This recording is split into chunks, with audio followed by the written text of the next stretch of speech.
Welcome to the Linux Saloon, a place to discuss tech, open source, and where Linux is always on tap. Each show will have a talk about a Linux project or center around topics around anything around the Linux and open source world. It could be Linux distribution, desktop environment, an application. We also discuss the news and take our topics from anywhere for an enjoyable chat.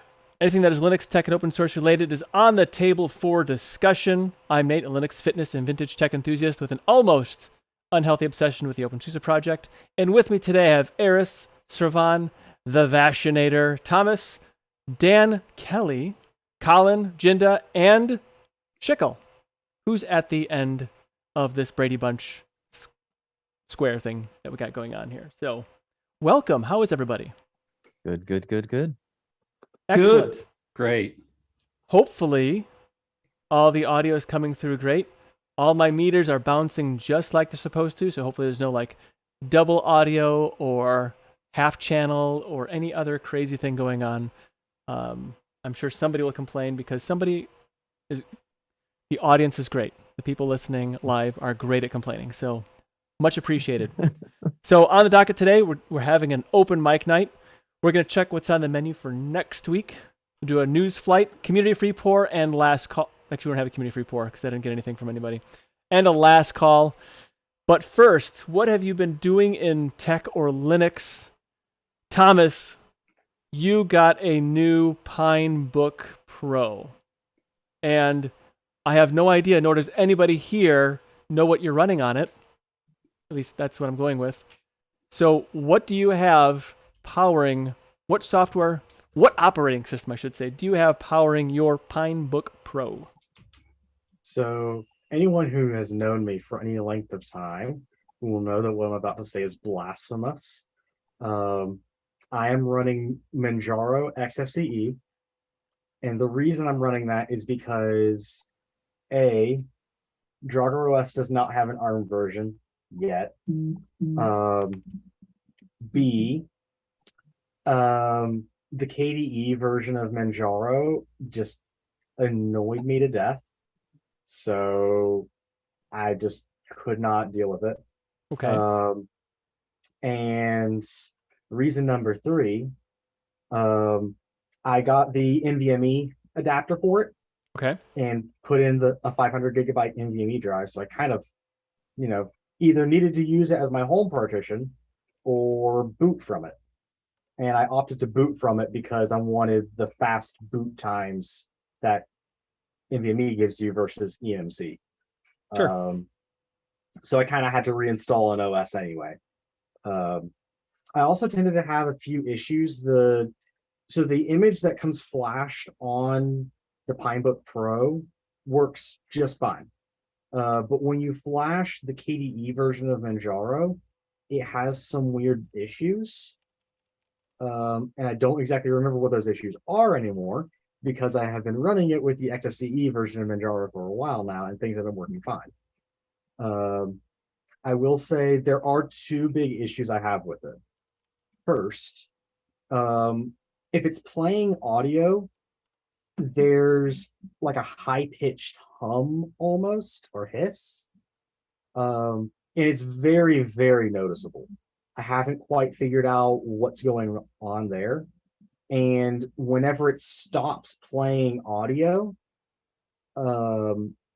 also cuts power to the audio hardware, and apparently it does it wrong.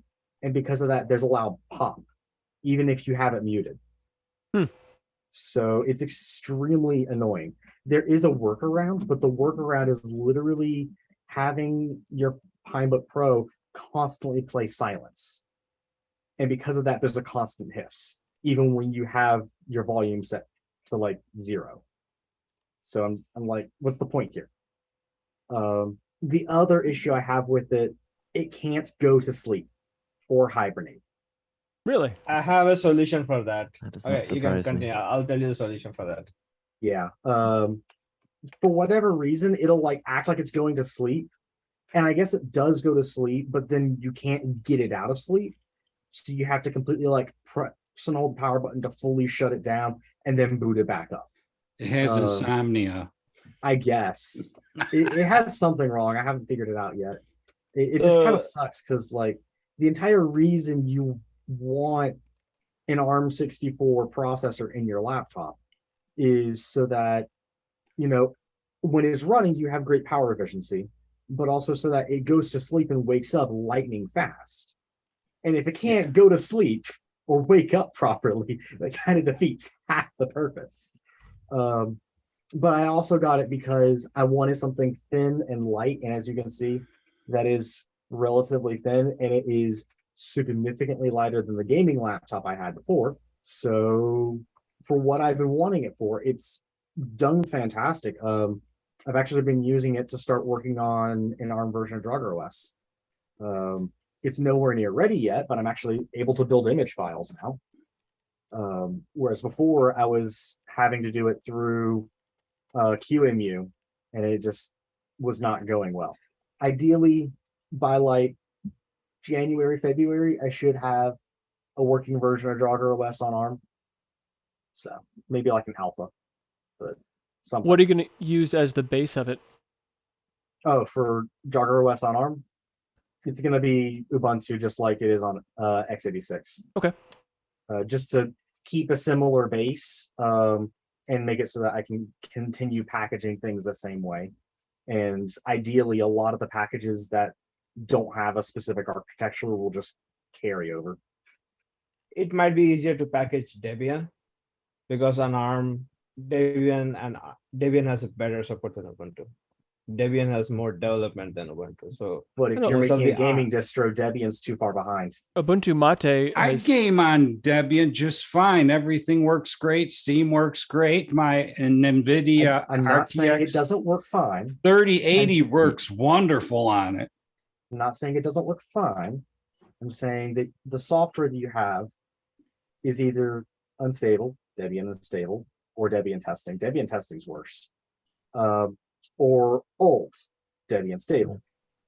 And Ubuntu is kind of nice and neat in between that unstable and also performant. Granted, I come in and I straight up replace Mesa and I straight up give it a new kernel. So like the important stuff doesn't really matter anyway because I'm coming in here and giving it new stuff. Yeah, it's Debian can be fine, but you're definitely right about that, Thomas, because there's a lot of performance patches and fixes that are made in later versions of the entire graphic stack, the kernel, but especially with video libraries. Like those things make a huge difference. Yeah. And like, so Drugger OS is using development version Mesa, but I curate it so that things don't break. And then we're compiling our own kernel now. So we're on 5.18.19, if I remember correctly. I need to go and update it to 5.19, whatever we're on now. Which I'll probably be compiling that kernel during the stream. I'll give you this, you probably will get a much better Lutris on one of them platforms than Debian. The Lutris on Debian is pretty old. I don't Yeah, and we think you can run Lutris on PineBook Pro. I'm not sure how good Lutris runs on ARM or if it runs on ARM Well, because you don't have multi-lib. Right now, my target for the PineBook Pro and the Rock Pro 64, because they share an SoC, my target is to boot and get to a usable desktop environment. Once we Yeah, get but if there you and want we're to safe, make it a then we gaming can start OS, figuring out the gaming stuff. you can't. I have a PineBook Pro for almost a month. It's not powerful. I don't know if someone can game on it. Maybe you can run RetroArch on it, but Well, you'd again, be surprised. It's a great emulation machine. Have you tried Dolphin? Dolphin emulator? nah. It'll run fine. Will it run as good as it would on my desktop? That's a battle station. No, it won't. But there's literally orders of magnitude in performance difference between a Ryzen 9 3950X and an RK 3399. Another good thing about it too is that you're getting ahead of things, right? Like even if like it's not super powerful now, the fact that you've laid a lot of the groundwork for getting something like this working just sets you up for the future. So I mean, it's Exactly. idea. Like ideally, once something like Apple Silicon I was just thinking is better supported, I could potentially support MacBooks. Like, so apparently Apple is working on porting the Mac Pro to be ARM and making it smaller. Oh yeah. Like, imagine that thing running Linux for gaming.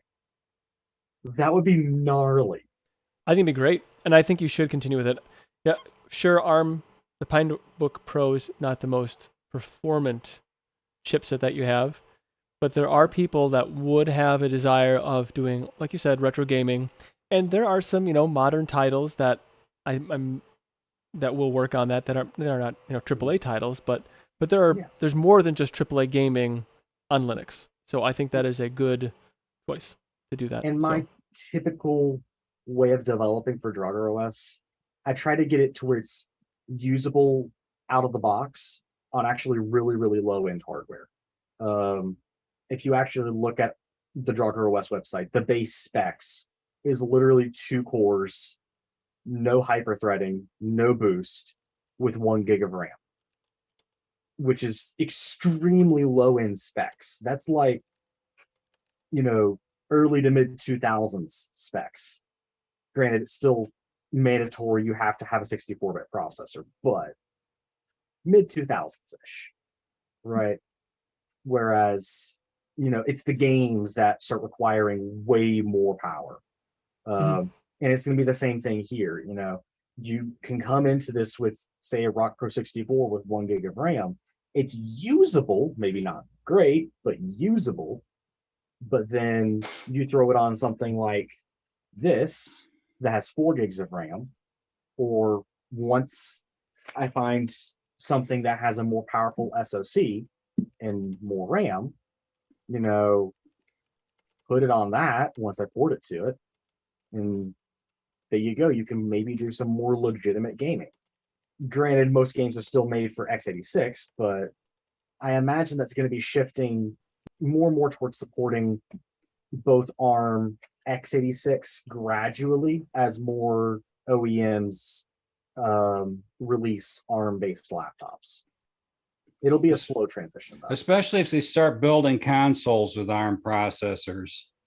Yeah, right now the only consoles I know of with ARM-based processors are literally Raspberry Pi-based stuff, retro emulation type consoles. Nintendo. So I'm going to say a lot of the modern games that I play, man, pump like 500 watts plus or more out of the wall to run them. Right. So the main challenge in like x86 emulation is not x86 emulation. So right, like Wine and Proton, all these have multi-libs. So it's both 32-bit and 64-bit. So 64-bit emulation works well. There's a project called Box 64, Yeah, I've heard which about does 64-bit emulation on ARM. But the thing is that this Box 32, it's for ARM 32 operating systems, and it will do 32-bit emulation. But there is no Box 64-32 hybrid, which has both 32-bit and 64-bit support, which you need for Wine and Proton. So that's the main challenge, and no one has been able to figure it so far. So that's why I'm like a little bit cautious, because again, I've been looking at this over the past 4 to 5 months, and I've ran some 64-bit x86 apps, but they don't work well. The compatibility is not good. So Right. yeah, like so far my experience of like x86 apps on ARM has been like not good. And again, the emulation, I've tried it. It's horrible. QEMU and QEMU is horrible. I've tried doing some of those, but x86 was very slow. I tried OpenSUSE. It was like using only 1 core. Imagine 1 core on a Raspberry Pi, how slow that would be. It was not using 4 cores. So yeah, I had a lot of challenges doing like virtual machines and x86 apps. But at least I have a solution for you for a sleep issue. It's a bootloader issue. So Manjaro uses U-boot. U-boot doesn't have sleep support, so you need to use Tawboot. Tawboot is a fork of U-boot, and Yeah, I've heard luckily about it has support for PineBook Pro. So yeah, I'm building images for EndeavourOS ARM for PineBook Pro. They'll be released during the next release of EndeavourOS. So yeah, I have a booting system. Everything is working fine. There are a few issues, but they're like kernel issues. I don't know how to fix them. Mhm. They need kernel patches. So I'm trying to learn, but I don't know where to start. So what is the roadmap like, Thomas, for ARM-based DragOS? What do you see? Do you have like are you publishing a roadmap? I know you said in the next few months, but do you have like toll gates and like a plan as where we got to be at So- different times? So I'm just gonna follow my typical roadmap for right now, as far as when I'm trying to make a new version of DragOS. Alpha 1, the alphas are basically, hitting specific milestones as far as events and being able to hit those events consistently. Alpha 1 is being able to consistently boot on an ARM system. Alpha 2 and Alpha 3 typically vary depending on what specific issues I'm having. Typically, it's one of them is having a successful installation, and the other one is booting that installation successfully. At that point, I'm confident enough to release that image to the public and allow them to start beta testing it. So it'll be able to boot, it'll be able to install and all that.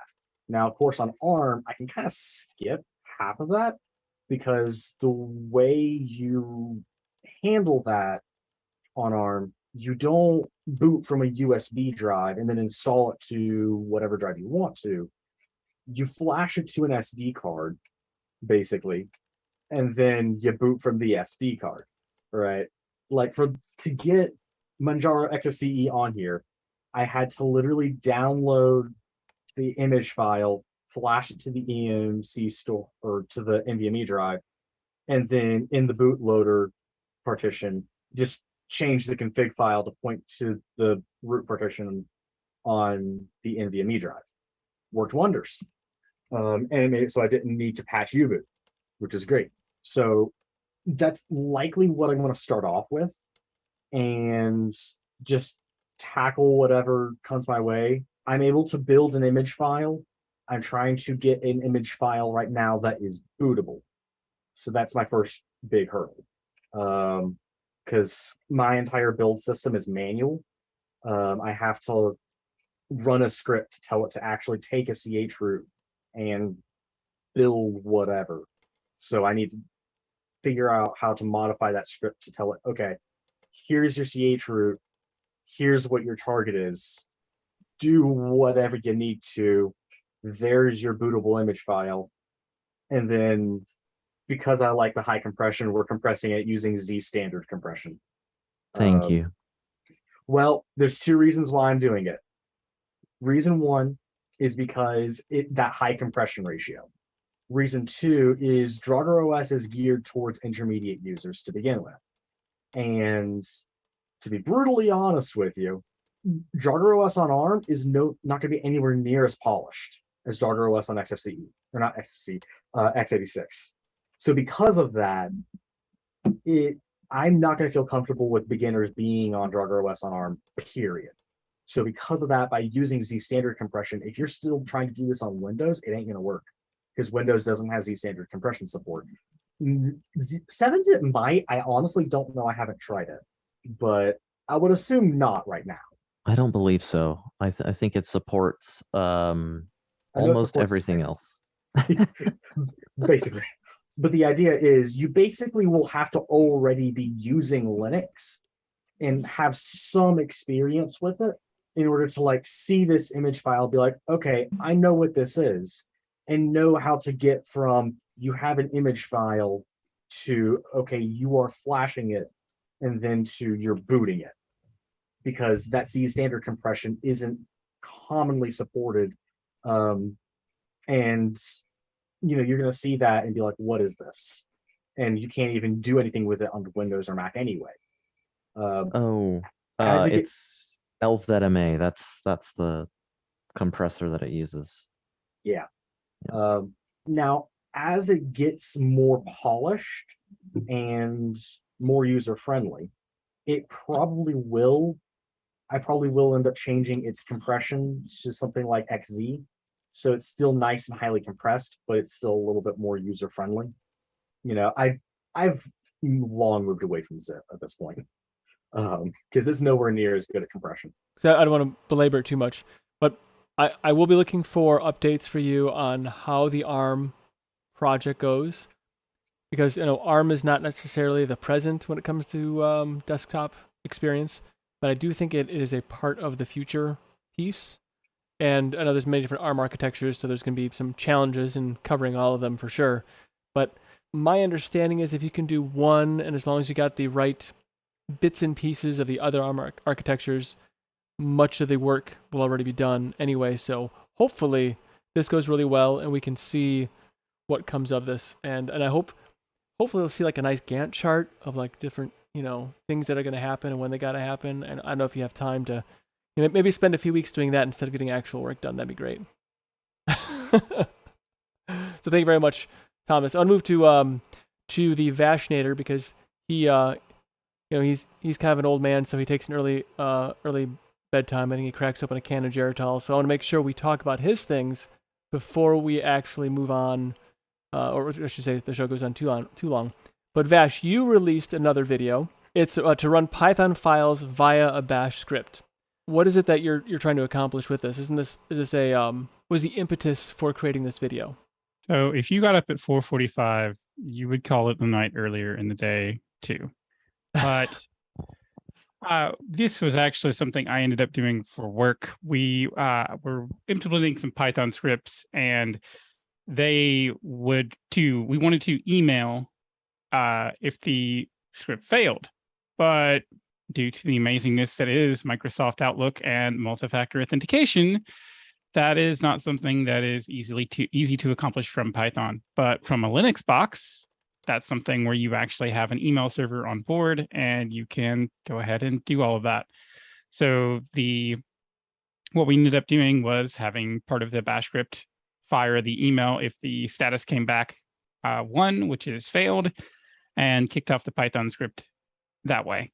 And that way we were able to, throw that into cron if we wanted to, or anything else like that. But that's what we ended up doing. We ended up being able to send that information to a log file and all that stuff. And we got around the multi-factor authentication nightmare that is Outlook. That's excellent. And so this is obviously solving a problem that you had to deal with at 4 o'clock in the morning multiple times, or did this just happen once and you're going to nip it in the bud right away? This is something that we ultimately didn't try to. This was something that the lead developer had talked about from a Python perspective. He got it all working, and then they implemented multi-factor authentication. And then it was just kind of done because it's now my phone's telling me something's trying to log in, and it's like I'm not at my computer. What's going on? And then it's or you don't get to it in time, and Python then fails. So we just avoided the issue altogether and just went this route instead. But that was the goal, is to get around all of that. And would you say the implemented fix is going to work, or is it working now? I mean, do you see it everything as being okay? And I mean, it's working just fine. And honestly, this probably could be used with any other type of code that you're going to call from a command line, really, unless you have something special that's going to happen with it. I mean, obviously, it's not great for a GUI app or something like that, but if you're just running a script to gather some data or, do some commands in the background, I mean, that's also going to be another option for you. And there may be other times where you don't want to send an email, but maybe you want to do some system commands that you don't want to run from inside a Python script or, whatever other code you're running. Mm-hmm. Very cool. Well, I hope that continues to work smashingly well, and that your problems are solved in this regard. So what was that actually failed that caused all of this work to be done? What do you mean? Well, you're woken up at 4 o'clock in the morning because something... No, I wake up at 4:45 every day. Oh, okay. Wow, you're an early riser. Yes. That's what I'm getting at, is I get up at 4:45. That's why I tend to call it an early night. Oh, okay. Well, they say the early bird worms the best deal, right? Something like that. Remember, the second mouse gets to cheese. The second mouse gets the cheese? Yeah. Oh, that's right, because the first one got the trap. Well, I better plug in another mouse then. Jesus. That's very cool. So I strongly recommend that people check out your video. I think the link is going to be in the show notes for this when it's published on the Linux Saloon YouTube channel, and I think it went out on the stream recently just as well. Excellent, very cool, Vash. Thank you for sharing. And we had some people pop in here. So Mark, welcome to the Linux Saloon. You bellied up to the bar a little bit late, but that is okay. Better never than late. I mean, late than never, right? That's right. How's my volume? It looks good according to the little bouncing meter. So excellent. And then Okay. Bill, I see you are the waiter already got you, or the bartender already got you, and you're enjoying a glass of something. I am enjoying the last of the Hogan's Pineapple Punch, which is a cider that is produced in the rural parts of Connecticut where there's lots of apple trees and nothing else to do. Oh, very nice. So it was a beautiful day here, so we spent some time out at the lake enjoying ourselves unplugged after doing some Linux stuff this morning. And now we need to cook for the rest of the week because it's going to rain for probably the rest of the weekend. So I thought, why not come see my friends at the saloon? It's been a while since I've joined. It has been a while, and I'm really glad you joined. And it sounds like you're outside, and the insects are singing to you. It's been, I'm sure where everybody else is, it's been super dry, and it rained here recently. And as soon as it did, all the June bugs came out. So I'll mute when I'm not talking, so you don't have to listen to the critters of the deep. Well, it sounds like the gate is taking care of that. I'll be manipulating meat and metal as well. So I don't want to. Well, very nice. Children of the night. That's right. Now, do those June bugs realize it's September? I think everything's a little late to the party, which is fine. Well, I just want to make sure that they're aware. All right. Well, thank you for being here. It's September. Go away. Well, now they know. At least we've got something natural to fill in the void when no one's talking. That's right. Yeah. So, those moments where no one's talking and it's like crickets, I can now pick that. Sweet. Well, thank you for being here, Mark and Bill, and of course, everybody else, and everybody in the YouTube chat. So before we kick off the open mic night, or I should say to kick off the open mic night, rather, Eris, you did a straw poll, and I really enjoyed this. Kind of brought a smile to my face. But it was, how long have you been using Linux? Yes. The results were 2% said on Telegram for less than a year, 4% said around a year, 10% said 5 years, 8% said around since 2015, 17% said around 2010, 19% said around 2005, 15% said around 2000, 10% said around 1995, 0% said 1991, and then 15% said other.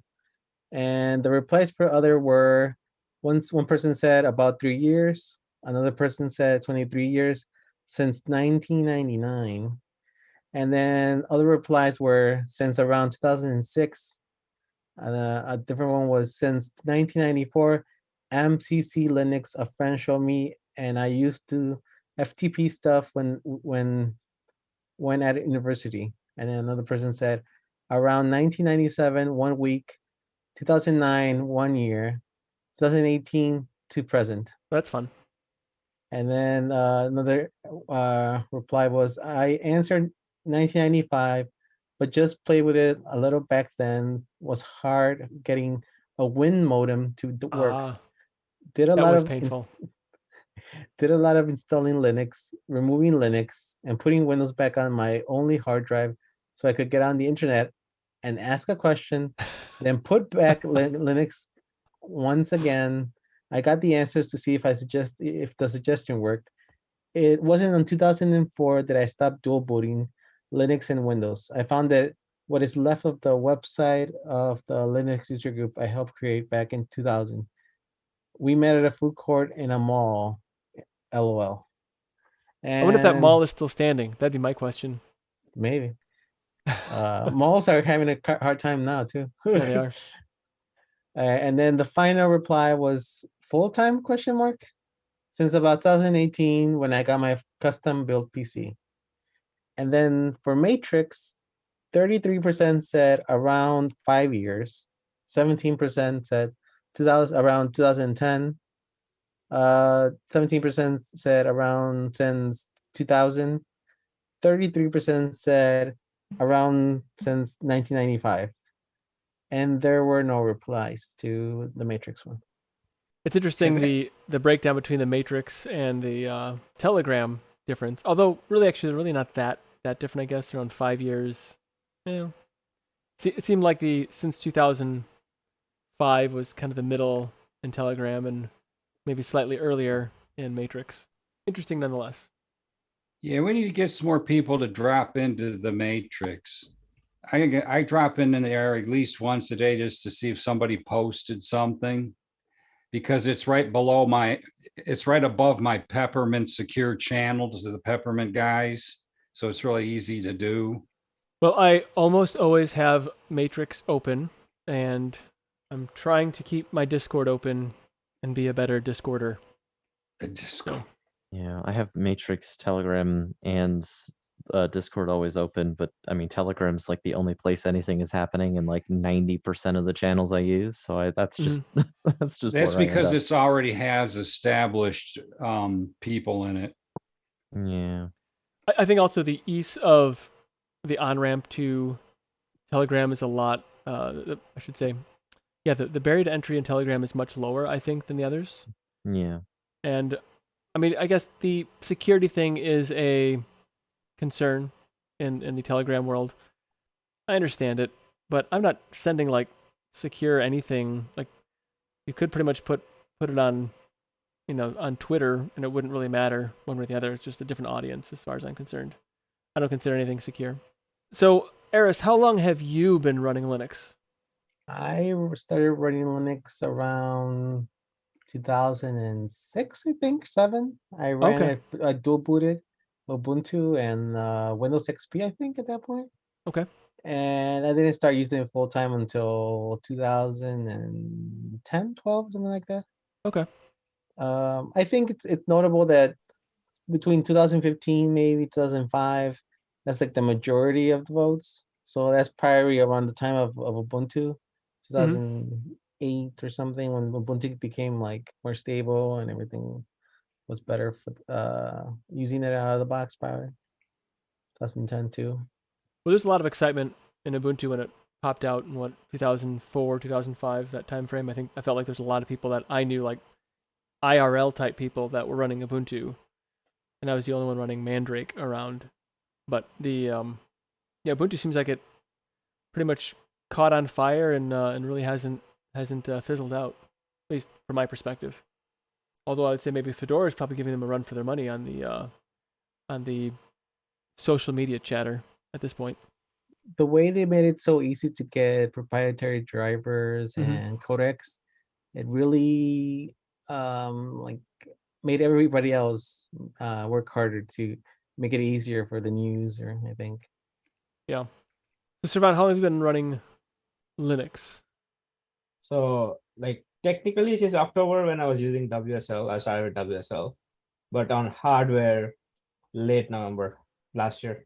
Okay. Yeah, and you're already developing stuff on Endeavor OS with Endeavor OS, so that's pretty amazing. Vash, how long have you been running Linux? I have been, I believe it was late 2018 when I switched over to Mint, and then tried various distros from there. Okay. Probably not long after I probably met you on the Telegrams, I think. Yeah, I got involved in those communities fairly early. I just remember trying to install various distros for the BDLL stuff, and ended up breaking Grub several times, I'm sure. Nice. Thomas, how long have you been running Linux? 2014, I think, like early 2014. I was given a desktop by a nonprofit called Cramden Institute. And they basically take old desktops that are donated to them, refurbish them, give them to school children who need computers to do homework. And it was running an Ubuntu-based distro called Ubermix, which you almost never hear about these days. Ever since then, I've just switched to using Linux full time. literally none of my personal machines run Windows or Mac. Like I have a virtual machine here and there, but like I never boot them. That's cool. So 2014. I don't not aware of that distro that they put on there though. What, Ubermix? Yeah. Oh man, I don't even know if they're around anymore. But Jinder will find it and he will post Yeah, it I if he did finds it. actually. I just looked it up. It's at hoovermix.org. I mean, it's not even hard to find. Yeah. Dan, how long have you been running Linux? Since 2018. And you're heavily involved in the Peppermint OS project. Very cool. Yeah, well, I tried it probably back in 2005 for a while. I monkeyed with some open SUSE. I think that's back when they were owned by Novell. I'm not sure about that one, but the memory kind of serves me well. I tried to make it go back then, but I had all this Windows software and there wasn't enough software in Linux to actually compensate for the stuff I already paid for. So I dropped it back then. Probably in 2015, I took a look at Ubuntu and I still came across the same thing. I couldn't really make it work. In 2018, I went to put Windows 10 in a machine and I stopped and read the EULA and I'm like, okay, there's got to be a better option than this. This is too much garbage in here that I'm willing to accept. So I went more on board with Linux and kept a Windows virtual machine around because I have stuff. I have like automotive scanners and stuff like that. Even my new brother printer requires Windows to install fresh firmware and updated diagnostic files. And you're kind of in the dark with Linux trying to get that information and get it forward through USB cable into these devices. But I hopped around a lot when I first got into Linux. Everybody was like Ubuntu, and I tried Ubuntu for a while. Then I got curious. I tried Manjaro for a while. It broke on me twice. Is that when you joined Biddle around that time? Yeah. Okay. That's about the time I hopped in Biddle and we were doing all those distro challenges. And I kind of took advantage of that and hopped around to find something I could settle on that wouldn't break all the time. Right, it makes sense. That's very cool. And I think it's really neat that you are helping with the Peppermint OS project. So it didn't really take that many years before you went from new to Linux to helping out with the project. Well, yes. I actually felt, because I was using it for free and I was using a lot of the free software and stuff like that, I have some disposable time I can spend with this. And I kind of figured I would do my best to try and give back to a community project. And when I had Peppermint on a notebook computer that I used a lot. And when Mark Greaves passed away, I kind of felt like, oh boy, this is such a good piece of work. I hope it don't go away. And I waited around, and it became an afterthought in my head. And all of a sudden I got the notion or I got the hearsay that they were starting the project back up again. They had people working on it, so I kind of, with Steve's very own and the Mint Spider and the help from them guys got me hooked up with the Peppermint team. And I started ever since I started doing testing for them as they were rebuilding Peppermint. And I pretty much kept going with that. That's great. I'm really glad that you really made the effort to get involved. Yeah, they give me access to some of the super secret stuff so I can take a look at it, and they ask for my opinions and I give it to them. And I don't think you're allowed to discuss that. Good relationship. You're not allowed to discuss the super secret stuff. So no, I won't go any farther than that. But now you just divulged that you know super secret stuff, so now you're a target. So that was a bad move on your part. Colin, how long have you been running Linux? I'm gonna say since probably 2004. Okay, wow, yeah. But not with the knowledge or anything. But I was a disgruntled Microsoft person, not because I don't like Windows, the operating system itself. I think it's not too bad today. I'm not sure, but I used to reinstall XP. I bought a XP Home Edition, and I used to reinstall it, and it got to the point where they said you cannot no longer use that code to install it, right, or the key, right? And then I had to ring them up to install it, and then they said you can't do that. You can't do that anymore either, right? So I had this disk that I bought that I couldn't install anymore, right? And I thought, why can't I install? I bought it. I want to install it as much as I like, and I was that just really annoyed me. And I was at the computer shop because I did something wrong with the computer because I was just always messing around with them. And I said to the guy, "Is there anything else besides Windows around?" He said, "Yeah, there's this thing called Linux." Right. So I went home. I jumped on the internet. Can we cue the dial-up sound? Yes. And I looked up somebody in the internet, and they sent me some discs, and those discs were Knoppix and Red Hat, and I think there was something else. I've still got those discs today. I still got them. I never threw them out. Nice. And I was messing with Red Hat before it came Fedora. It was actually Red Hat, and I used to love the little Red Hat logo and try to get CDs on there and stuff. So just messing around for a little bit. But when I moved from Melbourne to Perth, which is one side of the country to the other, the boss's son was into IT, and he gave me a Fedora Core 6, I think he gave me, and they all started from there. And I've been on the Linux trail ever since. And then, to share my knowledge, started the YouTube channel, and it's been like that ever since. Just distro hopping and enjoying it. You can do what you like. It's it's your own. You can do whatever you want. So many choices. It's a great Linux world. Yeah, I think we're quite spoiled. It's that need to reinstall things. That's 2004. That's really awesome. Colin, even better, you can build your own stuff. You can build. From what I your own remember OS if you want. about Windows XP was the version that collected every virus that happened to come your way. It was like Pokemon, got to catch them all, right? I ain't kidding, man. People had more problems with viruses with Windows XP. I think it's because it was very popular. Like, it was a real massive explosion. That's probably more than it was any more vulnerable. That's my guess. But anyway, Jinda, how long have you been running Linux? I had to actually look. 1999, when Red Hat 5.2 came out. Wow. Nice. And then I switched over to Mandrake, and then I switched over to whatever else I could find at the time. Yeah, that's very cool.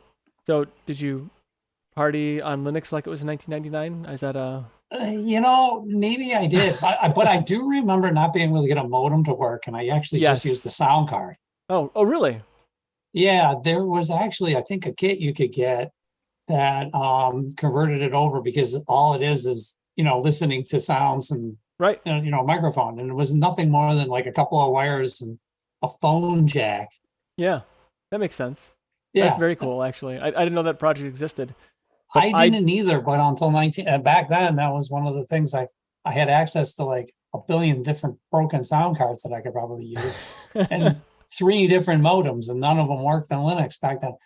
I don't know if everybody remembers that, but that was a big issue trying to get a modem to work, because they're really not modems; they're boxes that work in Windows. Yeah, they were. The Win modem was actually basically a sound card that had very poor driver support. That's essentially what it was. And, okay. Yeah, it was really interesting. I was reading about the theory on that, but that's for another time. Shickle, how long have you been running Linux? Since you were in diapers, probably. I mean, basically, I didn't start until Linux started, right? That's kind of.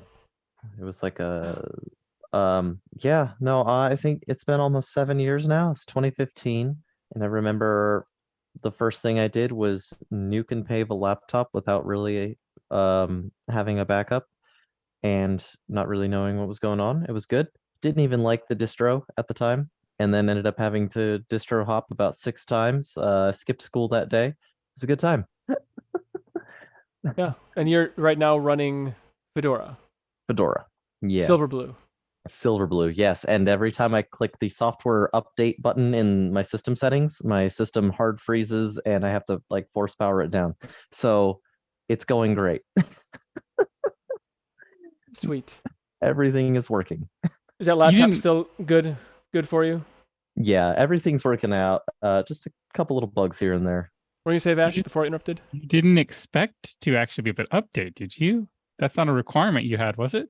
Yeah, I probably should have thought about. I should have. You know what I should have done? I should have run Arch. On purpose? I'm kidding. Mark, how long have you been running Linux? Well, I started trying Linux in around 1980, 95 or 96. I met this guy at a gas station and got this Mother's Day release of Red Hat. Nice. And I'm sorry, and it had Slackware on it too. But Now, did he and sell I it thought out I of? was doing. Was he like were you getting out of his trunk, and did he have like No, lobster in there too, we or had something? I had to meet him there, and he got it out of his trunk and stuff, and I thought I was doing something bad, of course. You were. Yeah, You're but- getting free software.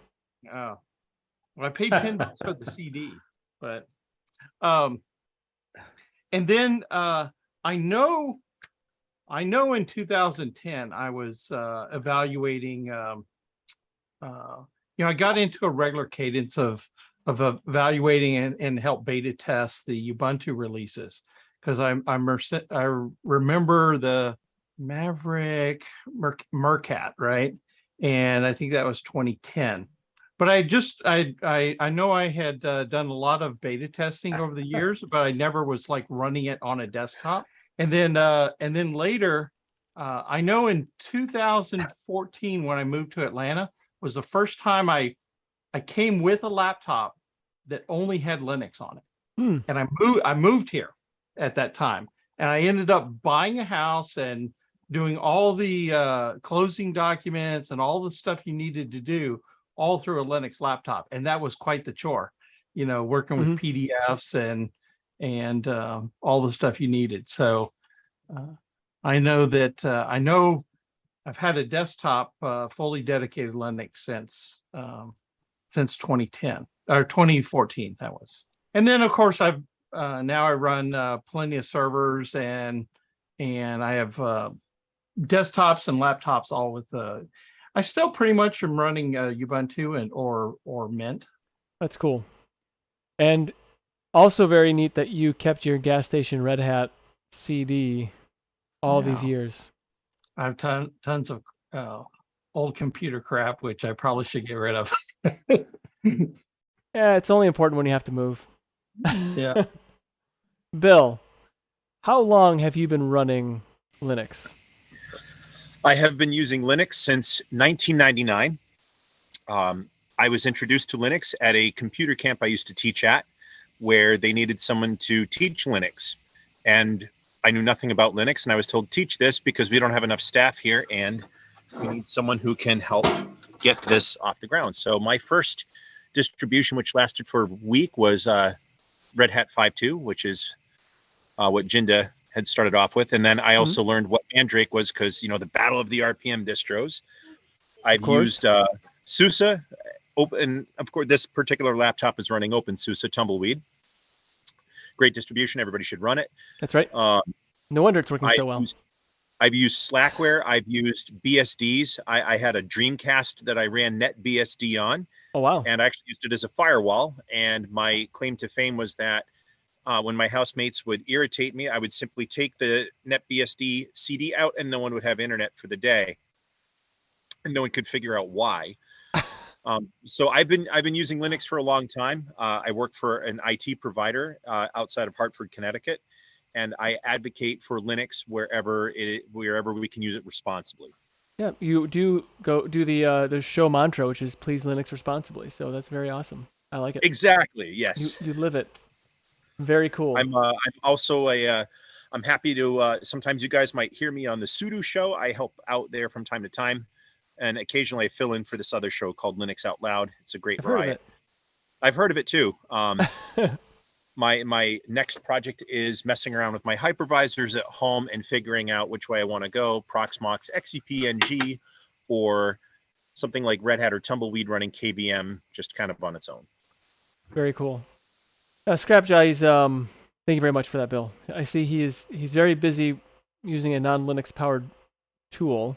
How long have you been running Linux, if you are able to I could make Sure. a smart spatula. I could like duct tape a Raspberry Pi to it, and then You I'd have could. a smart spatula. Yeah, I could tell you how much pressure you're putting on it. Maybe like measure torsional forces, how Exactly. heavy the meat is. So Scrap, how long have you been running Linux? I started out running Linux.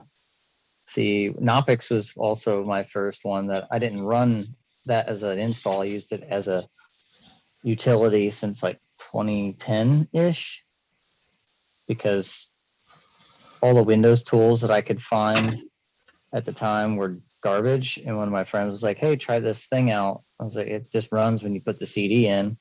All right. That was my first intro. And then about 2012, it was Ubuntu 12.04 that I installed. So that was the start. I didn't use it. Then I dual booted for a lot of years. About 2017, I decided, you know what? I think it's time to try to go full Linux. And then I realized that I had a graphics card that was not boding very well. It was an AMD, and it did not like Linux drivers. So I ended up getting a 1060, and the GTX 1060 had drivers that worked, and then it was all the way over. And I think the thing that also pushed me over to Linux was Windows doesn't have a very good audio stack. It doesn't let you do things that you want to do.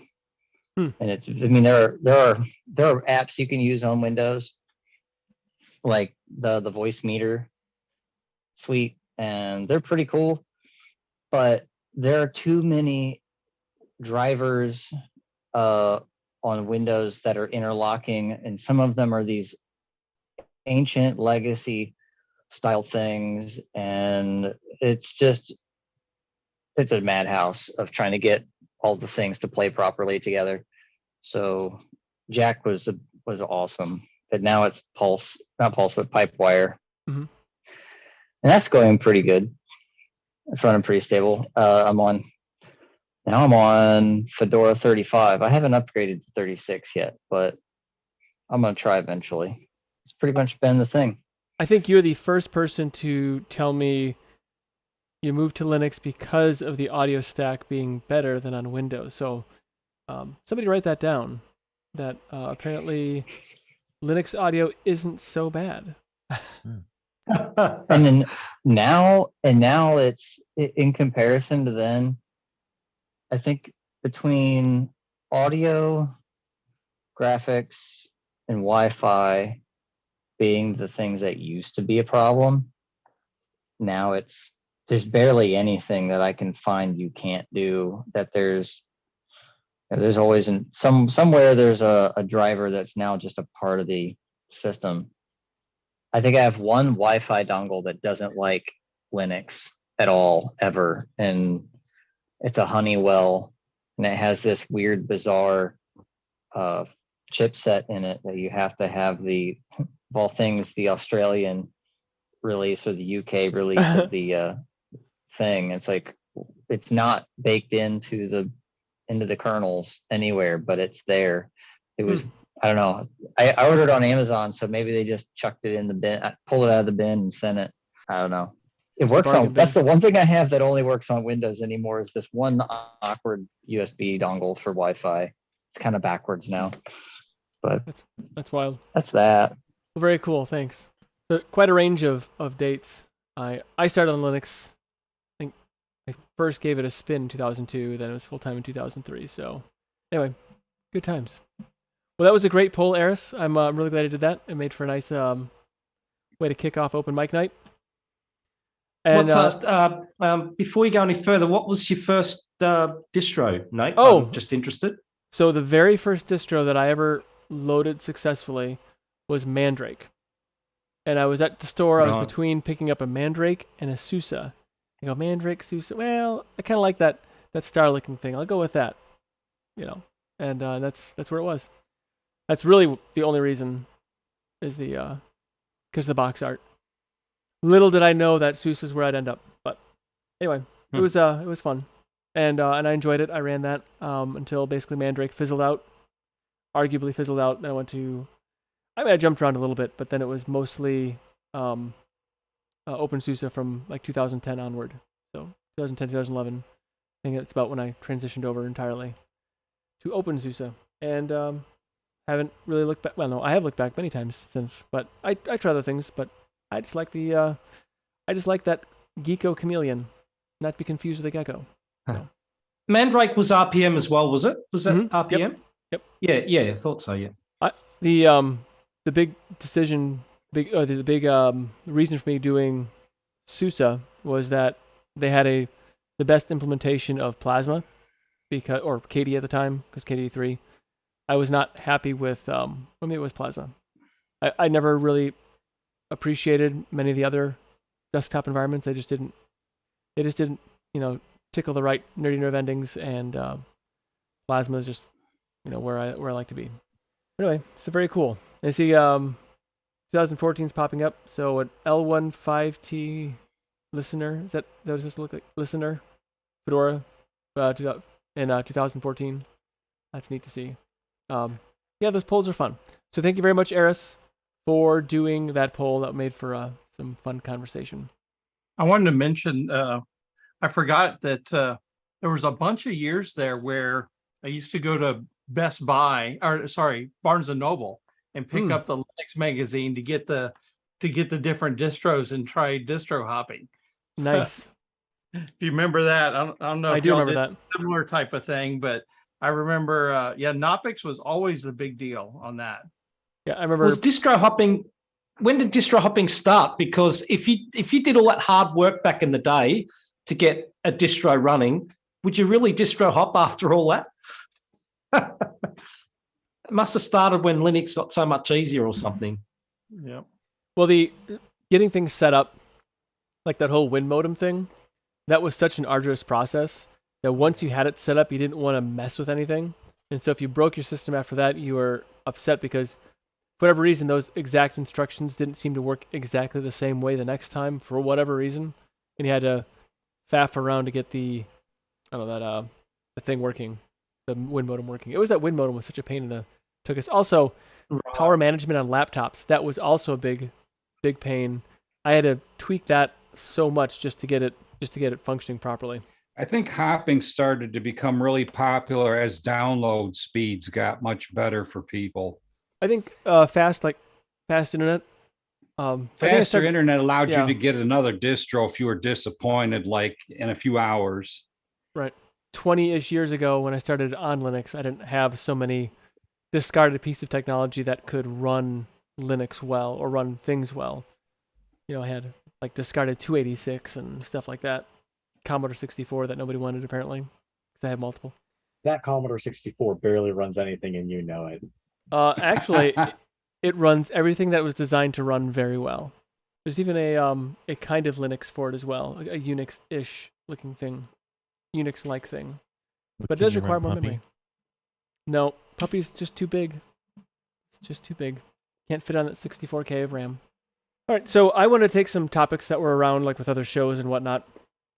And the first one I wanted to cover is the digital divide, ISP. So speaking of high-speed internet, there are a lot more applications, like web applications. It's become a lot more prevalent.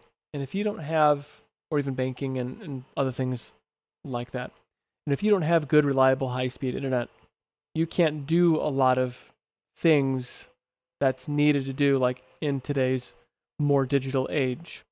So there's been a lot of work done, like on by some companies, and one thing like Starlink has kind of been like a ray of hope for those that are in more rural areas.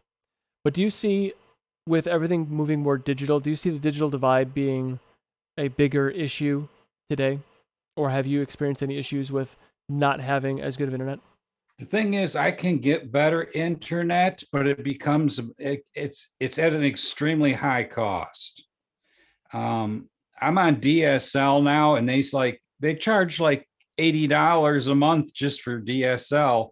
It's good enough to run a house with one person. It'll do Netflix, it'll do this, but you start getting a family on it, it's going to fold up.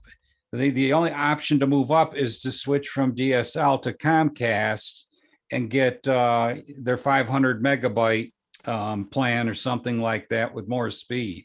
But they want a lot more for it. They'll give you, yeah, a year at $60, $70, but after that, man, they jack it up like $50, $60 a whack sometimes. At least that's what I get from my neighbors around me. So internet is in some ways not a luxury, but a utility at this point. Do you think this is going to cause problems with those that have not kind of gotten on board with some of the technology? So I'd say there's two camps with this. Okay. Those who are voluntarily not, getting all that into, or getting as much tech in their lives, and those who can't really either afford it or they're in such a rural area where it's essentially useless to them. Those who voluntarily are not, using as much tech, I feel like they will be at some point left behind. But at the same time, I feel like a large portion of the population who are doing that are elderly people. It's not the whole population. There are obviously some people who they may be my age and they just prefer pencil and paper, which is fine. But the older portion of the population, I can see maybe getting left behind. But at the same time, I think by the time that's a legitimate huge issue, to word it nicely, I don't think it will be as big of an issue anymore because that population will be significantly smaller. I see what you're dancing around. I don't think you have to be that ginger about it.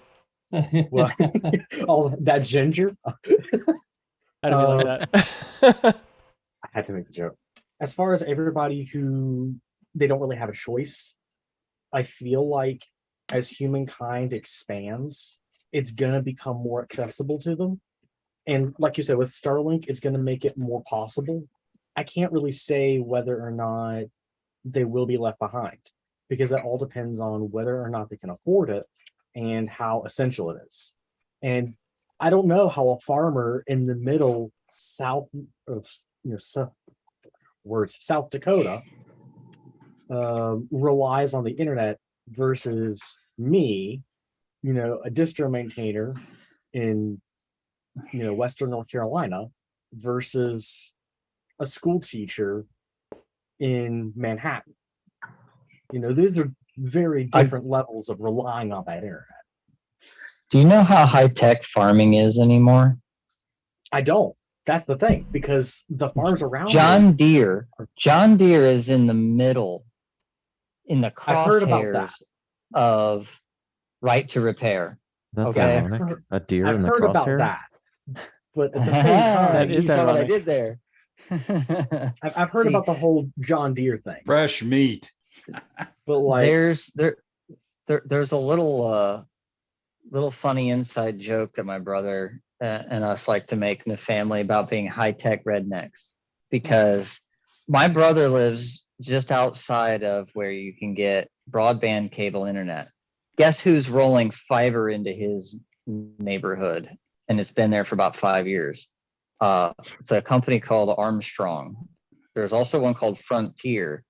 Look into those, what used to be your crappy DSL phone-based internet companies. They figured out that there's some kind of investment that's worth it to be rolling out fiber. My brother has symmetrical 300 up and down in the middle of the country. And what's he do? He watches TV and he plays Call of Duty. Like, he doesn't have a whole lot that he does that requires it, but he has it out there. And there are a lot of people that live in the country. A lot of people are moving to the country. Okay. A lot of people don't want to be in cities right now. And so there are companies making investments on that. The other irony is that there are a lot of farming channels on YouTube, people putting content out. There's a lot of homesteader content. There's a lot of off-grid content, if you will. Like, there are a lot of people that are doing rural stuff, posting content on YouTube and on the internet in general right now. So that digital divide isn't necessarily that big. It's a stereotype. Yeah, It's a stereotype of rural folk. I've seen a YouTube video on how to hack your John Deere to fix it. Yeah, they're flashing it in a sense now these days Yeah. to get Yeah. bypass the They're- repair stuff. Like with So- like so the- Tasmoda, were they running the That would be Raspberry sick. Pi imager? Yeah. But no, they do. I heard that there's some pies in there too for some people. Yeah, for sensors and stuff. So I've seen Really? it. Yeah, and Arduinos. But I've seen it in higher education. The irony in higher education, and I agree overall that it's phasing out because people are retiring and that kind of stuff. But in the past 10 years, I would have kind of like I'm sitting on this LinkedIn article that I'm writing called "You Can't Use I'm Not Techie as an Excuse Anymore." Because like since Windows 95, it's been out for several decades. Like where were you all this time, just tucking away, not trying to just keep up with the bare essentials? And the digital divide is real, but it is going to phase out. Just the irony though, that the needs that Thomas is mentioning about the farmer, the techie person, and then the teacher. My wife works at a software education software company, and the horror stories she hears when the people just want everything on their desktop. Like, why can't we just be a file on my desktop where it's actually a software as a service and you have to log in a portal and do stuff with click and drags and clicking and stuff like that. This is why we have to get rid of desktop icons. It's like it's horrendous. And the irony from my background in higher ed is that we've worked in institutions of higher learning, quote, higher learning, and people just refuse to adopt basic things that will close that digital divide. And it's pretty horrendous. It's at the expense of service. Like, let's be clear about that. So at one time I was like sympathetic, but then after a couple decades, like a decade after that, I was like, okay, now you're being willfully ignorant now, and that's a problem for the students we serve and the communities we serve and that kind of thing. Well, I agree that those are problems when people just they're Luddites, I guess you could say, when they're turning their back on technology. But what about for those that cannot get the connectivity that they need to be more productive, in today's digital age? I mean, That's a social and legislative issue, unfortunately. That's really the only way to fully solve stuff like that, is to enforce that access to things like that happen. We can advocate for it, surely, but there definitely needs to be like actual frameworks in place for assisting people who can't get that stuff to getting it. It's not just going to happen because of I don't know, because we want it to happen. I wonder when the last time there was somebody who said they didn't want electricity at their house. Like, I wonder that had to have been a transition at some point. Some people have electricity and running water, some people do not. And I mean, I just got running water last week. I was really excited about that. I'm kidding. But to have those additional luxuries, which are now necessities, but I'm sure at one time they were just considered luxury items. And so I wonder when the last time someone had, who was phased out that didn't know how to use a socket or a light switch. I wonder. I think just to the point though, like not having access. I mean, the mobile phones is what's so powerful about this whole conversation, because you can bypass terrible internet, like ISPs, and you get mobile phones that are decent. Like, especially those who are and I used to work with students who are, urban, low income, West Philadelphia areas. And it's like, so I have direct experience on this topic of like access. And it really comes down to like priorities, with the digital divide, because students will be rocking out with like Instagram and like getting all the data downloads that they need to watch their videos. But when it came to, producing work for like their assignments and research projects and stuff like that, no one was really clamoring for like, it's sucky internet, like it was more so about like, how are they using the mobile phones productively, and are they using the resources around them? Because you go to any library and there's going to be a computer there within so it depends on does the areas that we're thinking about in this scenario, do they have social infrastructure And libraries have been getting cut and things are kind of going down. But if you're desperate enough for internet, you have it through a phone or through a social service like the library. But in the area I live, it's fairly rural, and there are areas where cell phone coverage is so unusable that internet is not even possible in some areas. Yeah. Shoot, cell phone isn't even usable in my house where I'm at, and I'm on a hill where I can see a cell tower. I have to use my Wi-Fi. Like sometimes it's just you're in a bad spot. Yeah. So I've I seen get some what you're cool stuff saying. on mesh networks. There's some interesting articles about like people doing their own shared internet with mesh networks. I would love to see more of that for those kind of scenarios. I feel like there needs to be some sort of initiative or allowance for such things for sure. Dan, what are you going to say? About this internet, darn it. This internet thing? It's a fad. This internet thing. Okay. There's going to be a point in time where everybody's going to have some kind of access to internet, because I experienced this with a new printer I bought. It had a bug in it and stuff like that. I actually had to use a Windows VM, connect the printer to the Windows VM and install the software. And the software told me I needed a firmware update and it fixed the printer. So I had to go through a VM in Windows to get to the printer to fix a small bug in it. This is going to be an issue in the future. Let's say someone buys a refrigerator and it doesn't work right and it needs a firmware update. It's going to be a thing that goes around, and everything's going to need.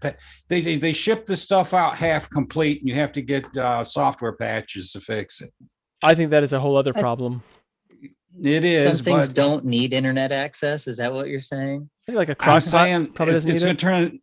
It's going to turn to everything's going to need some kind of internet access to fix it. Yeah, I think you should be making the opposite. We should be making the opposite argument. One of the big issues with things being connected is California. There are people who aren't allowed to use their AC because they have smart thermostats, and they're being told no, sweat it out.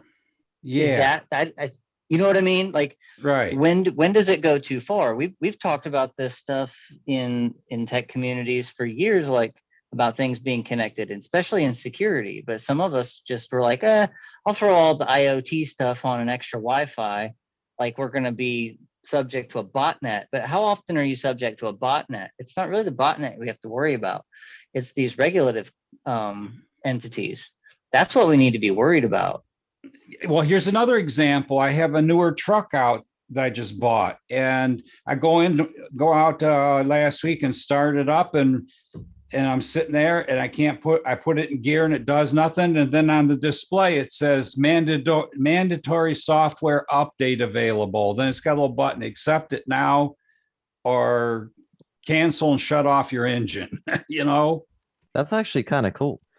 I know it sounds bad, but if you think about it, if there is a serious safety concern that is found with the control systems in an engine, and you can just fix that with a software patch, and like the thing is that update screen only comes on if the software's already been downloaded to the vehicle. So you don't have to have Wi-Fi hooked up for it to download or whatever. It's already ready. When I worked at at a Mini Cooper dealership, that's all handled by BMW. And something that those cars do is that they have software for things called BDCs, which is a body domain controller. There's a chassis control system, all kinds of crazy stuff that just generally controls the vehicle and its positioning and the accuracy of all the sensors inside of it. Just the fact that serious issues could be fixed with no hardware is a really, really good thing.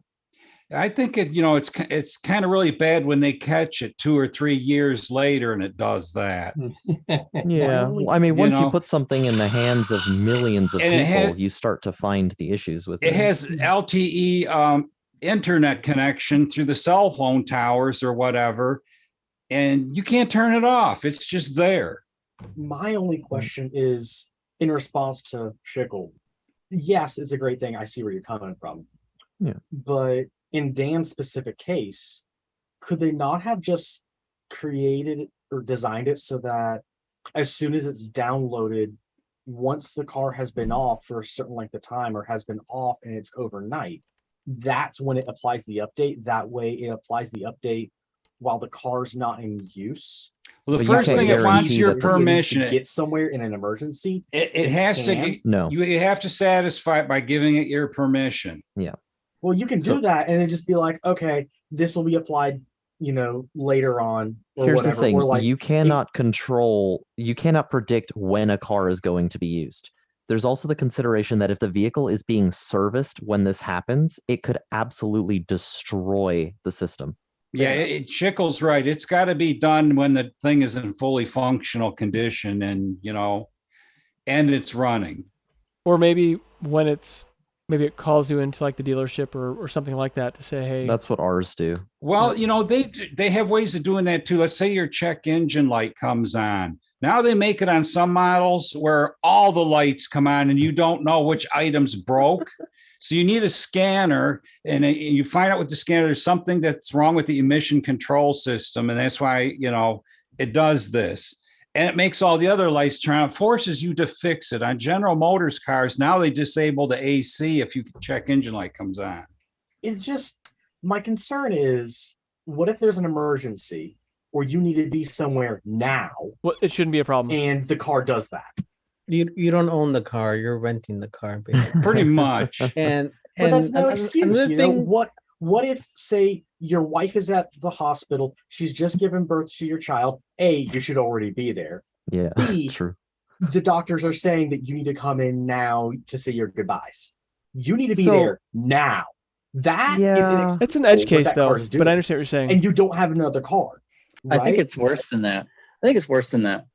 We have services right now that people can be completely locked out of on the basis of their political views. Right. I'm just going to leave it at that. so the way some cars are shipping now, they have features that are built in, everything's done, but they will not work unless you pay the dealership more money to unlock them. Just like Yeah, a the video game. Tesla battery thing. You only get 66% of your battery unless you subscribe to the other Yeah. 33%. So you gotta pay an That- additional there is fee. that actually isn't too big of a deal because you don't want to fully charge up your battery anyway. Because if you fully charge your battery to 100%, it's like making a person jog at full speed or run at full speed constantly. It's bad for it. So you want to like charge it up to like 80-ish% and then start charging it again at like 20-ish. That way your battery can go through the most recharge cycles. You're still possible. not getting all of your battery that you paid for, though. Even if you do, like, even if they give you the typical, Let's full say, percentage, okay, you have to if they pay for don't- some subscription to get to 80%. That's a long ways from 66. Yeah, but like even in cars where like, they're giving you the full battery, they don't give you the full battery because of that. And then, Because you in order have to make other, it so that your battery lasts longer. the German cars now, they have you pay for heated seats and a heated steering wheel, but you have to pay a subscription for them to turn it on to work That's each month. actually been debunked. BMW released a statement that actually explains how that works. That is not true. They So- debunked so- that. So here's the thing on batteries. There's so much liability, like with batteries Yeah. in vehicles. That's true. Here is a laptop battery. I've replaced it twice for somebody, and I don't know if you can notice here in the image Spicy at all. pillows. Yes. The bulge. Oh, So I noticed one of those at work yesterday. so here's the thing. It would bulge, and then it would basically push into the touchpad, and the touchpad would be rendered useless and the touch screen because it's signaling input because it's smashing the touchpad. So there's so much technology in this that there is. I mean, there are risks. There and this is an actual fire risk if Mhm. this were to go bad. So they have to do these things, like Tesla has to do these things because they probably have, or any of these EV cars, which is a concern. They have to reduce the mileage on it so they don't burst into flames, and they have to dish out a bunch of cash and have all these legal issues because a piece of technology was worn out and not properly serviced. So So they should sell it as 100% is not really 100%. When they tell you the It's a battery's UI thing. 100% charged, it's still got another 20% to go before it's really charged. they actually do that with a lot of these cars Yeah. right now. They don't. It never gets fully charged, never gets fully discharged because they take into account that 80-20% rule on that already. So that is a thing that's already being done, and that's why you have like these massive batteries. And like, how come I don't have more time or distance on that? Well, they're using lithium iron phosphate, which is a different chemistry than lithium ion, so it's actually a little bit safer and so forth. But there is still a risk because you have so much energy stored in a chemical form. But anyway, I don't want to get too far off Hey, track can you on pull up your battery again? Can you pull up your battery again? Yeah, the expansion part is exactly what my research is on. really. So Yeah. I'd like to puncture this, but not in here. Anyway, It's mostly CO2. Don't worry, it's mostly CO2. oh, is it? It's not hydrogen. There's a bit of hydrogen, there's carbon monoxide, but it's mostly CO2. But don't stay close to it. I shouldn't. What I shouldn't. There are some battery? toxic Sniffing it? gases too. Yeah. There might be toxic gases too, but it's not a fire, so it's fine. But it's What mostly kind of CO2. battery is that? It's lithium polymer. Oh, those once they're exposed to oxygen, don't those catch fire? Some of them can vent with flame, yes, but I don't know if that one will necessarily vent with flame. I want to test that out. But anyway, so just a discussion I thought was interesting. The digital divide. I kind of moved on to right to repair and other things. But there's some argument to be made for why things should be open sourced like this. I think there's a lot of argument saying why, if something's closed source and very complicated, you don't know what you don't know. And I think It's true. having things open source, I think, protects the consumer and actually protects the integrity of the manufacturer as well. But that's my opinion. Yeah, that's I've heard some people even argue that about the social media algorithms about, okay, if they're able to curate our content, I mean, we've already talked about them curating the firmware for our vehicles and how much electricity we're allowed to use. And there's arguments, discussion about what kind of information you're allowed to have access to on what basis. And so that was one of Elon Musk's arguments was with the whole Twitter thing was being able to look at the algorithm and see how the And filtration worked And the bots and whatnot. Yeah, that's and concerned. the bots and everything. And I think, and I'm not sure what should be considered proprietary company information because some things do have to be kept, Yeah. For competitive purposes. And That's then, true. so I don't want to harp on, that aside, yeah, that is a concern. But my concern is when the technology can be used against you. And I think technology should serve people, not people serve the technology. And I think that's where it should be. I think technologies there are supposed to reduce our suffering in life so that we can have more joy. It's not to cause suffering, in my opinion. And that's I think there's a balance there. I don't know what that balance is. I think we have to constantly find that balance. But anyway, I just think it's an interesting social and cultural dilemma. I think that we are having because of technology. It's definitely not of like one size fits all because what's being done in inner city versus rural stuff is really important to uncover those distinctions because it can't be cookie cutter. It doesn't work. One last thing I'll mention real quick is going back to the mesh networks. I shared a link in the chat about how there's tools that people are sharing to advocate how a town can be called like a smart city or a smart town and how they can leverage mesh networks and shared internet and that kind of thing. I think it's fascinating. I think hopefully that takes root and catches like wildfire and happens in these areas.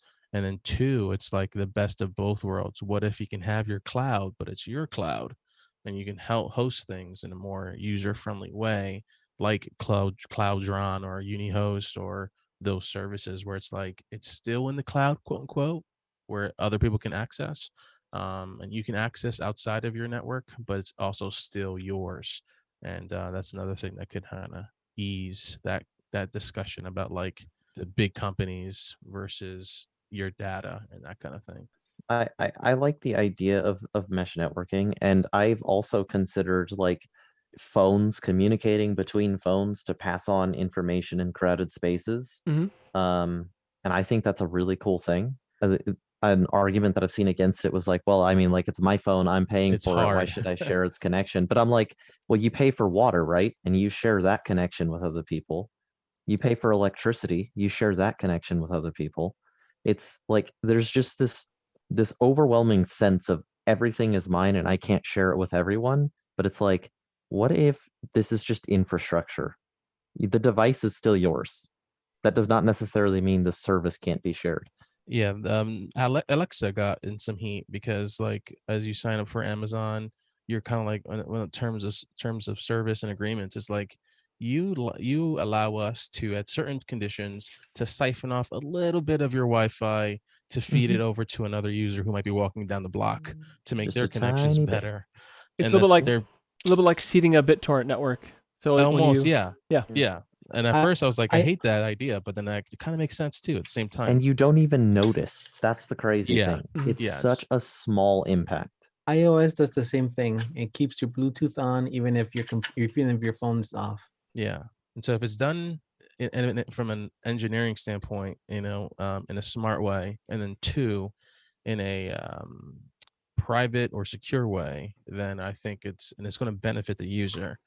And the last thing I want to see is like companies again leapfrogging things that were born out of open source and just using it only, and then they're the ones that kind of make it to the masses.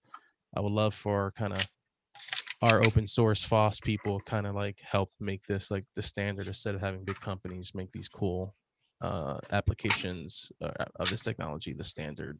The thing with clouds and all this other sharing of technology and stuff like that, all it takes is one disgruntled employee to make your cloud start raining. You know, that's how half of the hacks really do happen in these companies, is somebody gets upset and then steals the credentials to get to data and then leaks it out. I guess Right. it's Yeah, everywhere though. Insider threats are a thing that any company has to worry about, really. Yeah.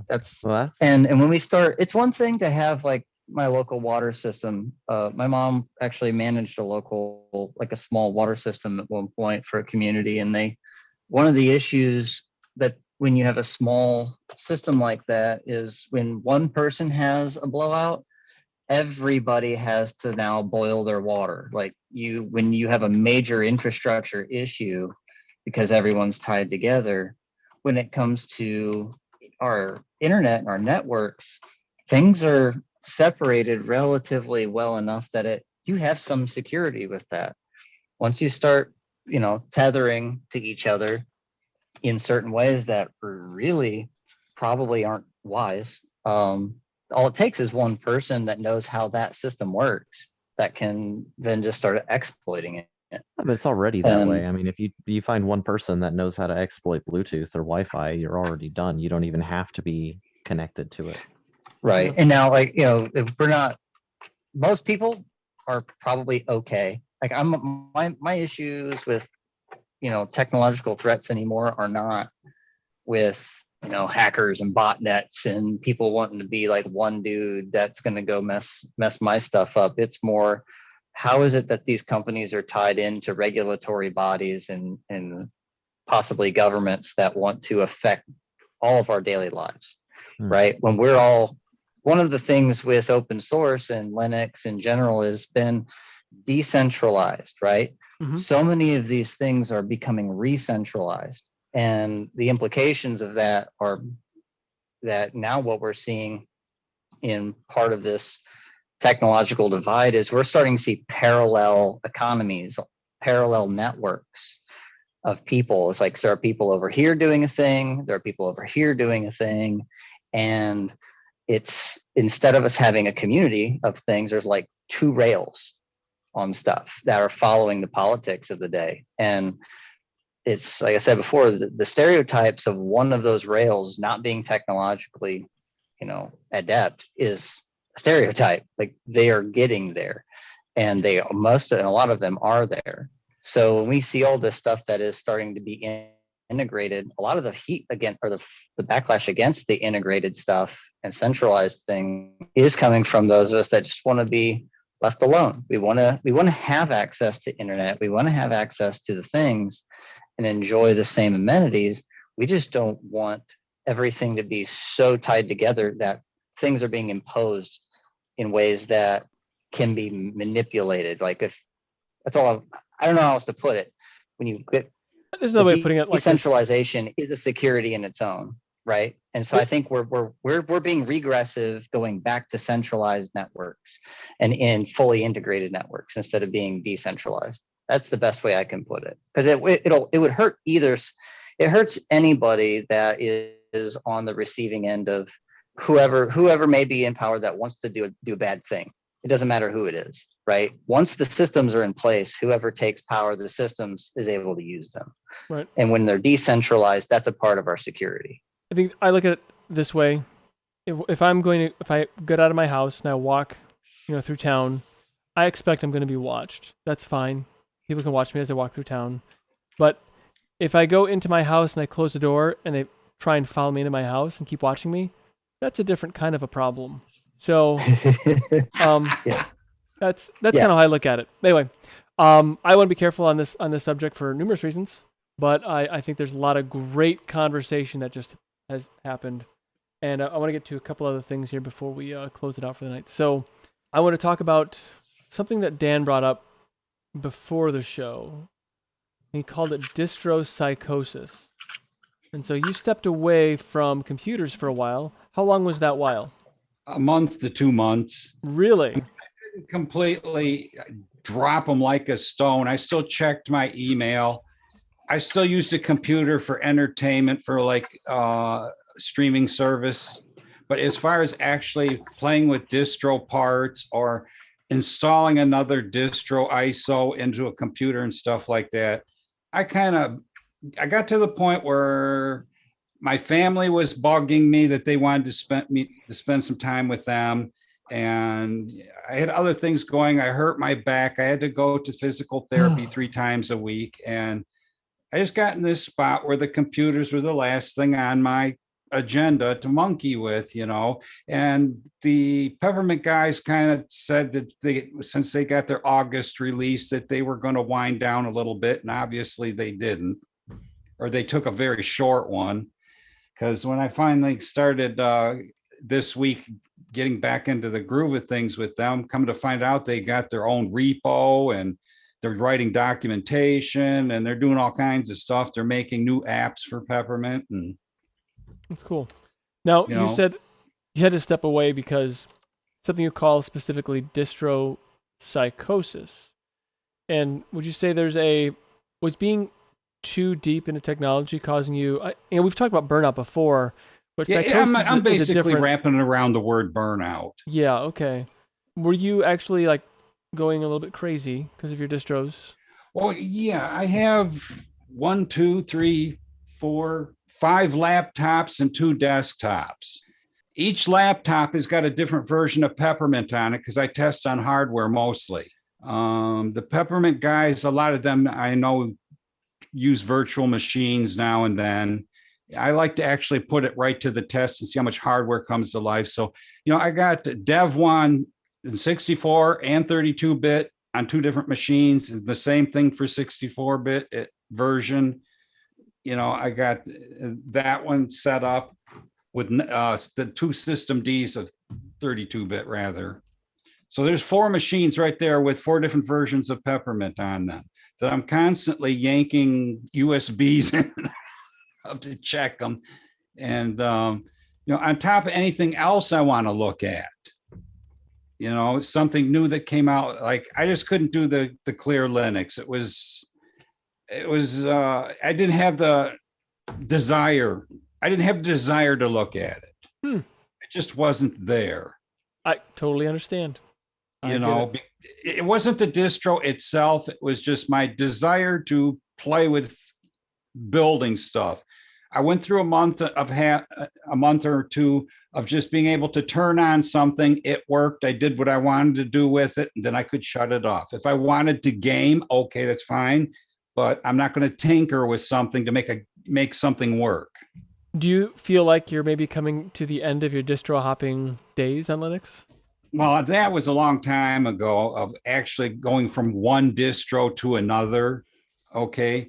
And I found my niche. I think people hop around for a while and they find something that they like that works for them, and they spend time learning that package manager and the inside workings of how it works.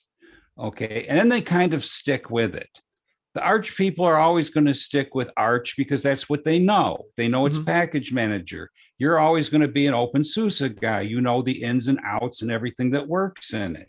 Although I do like Fedora You know, too. Just putting it out there. and okay, Fedora too. If you're, you know, like Debian, Peppermint. Matter of fact, anything that's Debian based, I can pretty much handle. But get into the Arch stuff, it gave me bad taste 2 or 3 times. And it kind of like, I need something that works, you know. I think there's a thing. There's a thing with Linux. I think why people distro hop a lot. When you look at Linux, you've got your Arch Linux, which is, you know, always up to date. You've got Debian, which is stable but sort of behind in desktop and packages. It's hard to find that balance of stability plus have some of the newer stuff as well. Right. And I think people are constantly chasing that. And to find a distro to actually settle on, whether it's a long-term support, whether it provides a gateway to allowing you an easy upgrade to the next one, all those types of things, which Linux Mint's just done, I believe, with their distro now. You can upgrade to the next system without reinstalling. But from my experience, there's nothing better than a fresh install, because upgrading, there's always something that can go a little bit strange in upgrades at times. You know, I agree with that. If you're gonna upgrade, go in fresh. Don't use an upgrade path. It gives you the opportunity to clean out your machine too. But like with Debian, you say I haven't been really strapped down by older packages. I've always been able to find an avenue to get a newer or the latest package, either through a Flatpak and app image. Now, Martin Wimpress has come out with this thing called DebGet. And what it does is it goes out and it looks for popular packages out from the distro maintainers, or the maintainers of the packages rather. So if you want to get Google Chrome stable, you use this DebGet program that he wrote. It goes right to the maintainer and gets it and installs it for you.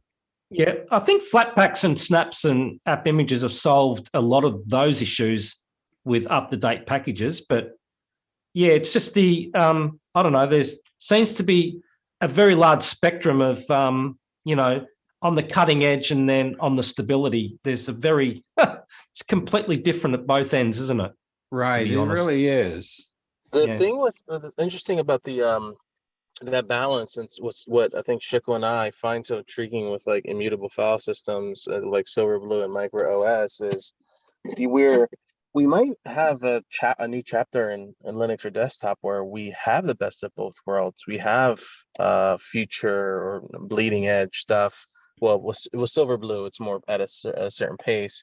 And Micro OS desktop is at a tumbleweed pace. But we have this immutable file system that locks you, that gives you the best of the good stuff, but confirms that you can boot in and it's working before it even lets you in. And if it doesn't, it rolls you back. And then Flatpak, you know, it just gives you the other side of that. So I think that's why Shiko and I are so fascinated by this new space. Because you're right, Colin, it's like it's hard to find that sweet spot anywhere else, but we might have just found it with Silverblue and Micro OS desktop. My latest thing at the moment is I'm running Rolling Rhino, because when we've done some distro things, I come across Rolling Rhino, and that follows the development builds of Ubuntu. So it uses how's that working for you so far? Yeah, I've got it on the that Microsoft Surface Go, and that's been working really well. So I'm using the Surface Go as like a test pad to see how it runs, to see whether it's worthwhile having as a main system. So I want to run that. I've been running it, I think, a couple of months now, and it's just updated. And it's been, you know, the desktop updates, the GNOME desktop and all that. So it's been rolling quite well and been quite stable. So I'm impressed so far. I don't know how long testing's supposed to be before you can understand how stable it is, but yeah, it's working out well so far. Yeah. Well, Thomas can kind of understand this when it comes to gaming distros. Okay, if you're going to make a gaming distro, 9 times out of 10, it's going to be run with Steam, right? Okay, games have command line jargon that you got to put in to make them work for each game in Steam. There's parameters in the launch parameters for every game that's slightly different. And when you set up a new computer, you set up Steam, this is really time consuming to go in for each game and put the launch parameters in for each of them to get them to launch and work properly. Sometimes this can float out of phase when they come out with a new Proton. It may fix all that. You won't have to use all the additional tweaking commands. Same thing with Lutris. When you install Lutris and games with that, that's time consuming too, because you have to select all the right buttons and switches and all that. Am I off key on that, Thomas? So most of the time, you don't need to put any command line arguments in for Steam games. Sometimes you do. A great example is Skyrim. You have to put in some command line arguments because if you don't, you may get graphical glitches. You may not be able to hear voices, but you hear music. So there are some games you do, most games you don't though. Yes, typically you do get a Proton update that fixes that though. Sometimes it's just something you got to live with though.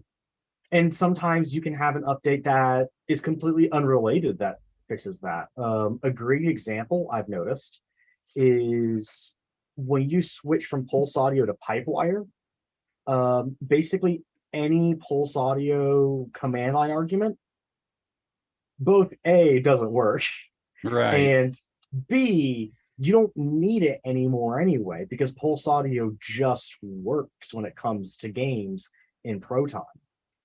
So, you know, A, it doesn't work, so great. I'm using like 2-year-old type explanation here, you know, from when I first started out and stuff like that. And then I went from Debian 10 to 11. I had to have all these command line things for the Protons to launch the games.